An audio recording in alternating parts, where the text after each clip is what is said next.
savol. Kimlar bu biznesni qila oladi? Muhammad aka, bu yerda qisqa javob bermoqchi edim. Odam qilganini odam qiladi. Bitta qilishyaptimi?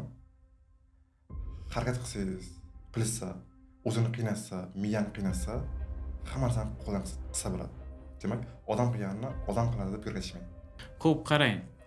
Deylik, akalarimiz kelyapti. Musofirdagi bolalar, Rossiyada ishlayotgan bolalarda, misol, O'zbekiston fuqarosi, Tojikiston fuqarosi, Qirg'iziston fuqarosi, понятно, что Rossiya bilan уже таможенный союз ularga bemalol IP bera oladi.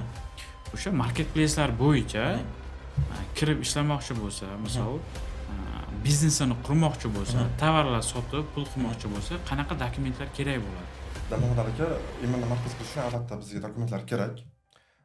Chunki biz har qanaqa qilsak biz davlatga daromad solig'ini to'laymiz.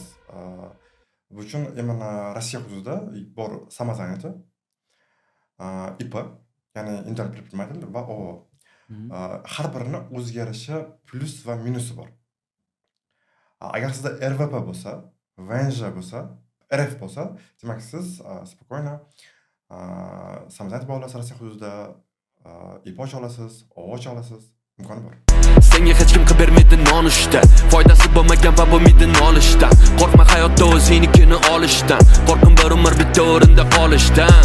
Maktabda senga buni o'rgatishmaydi, maktablar tayyorlamaydi lider. O'rta klass ishlaydi va doim deydi. Ular doim berganini yeydi.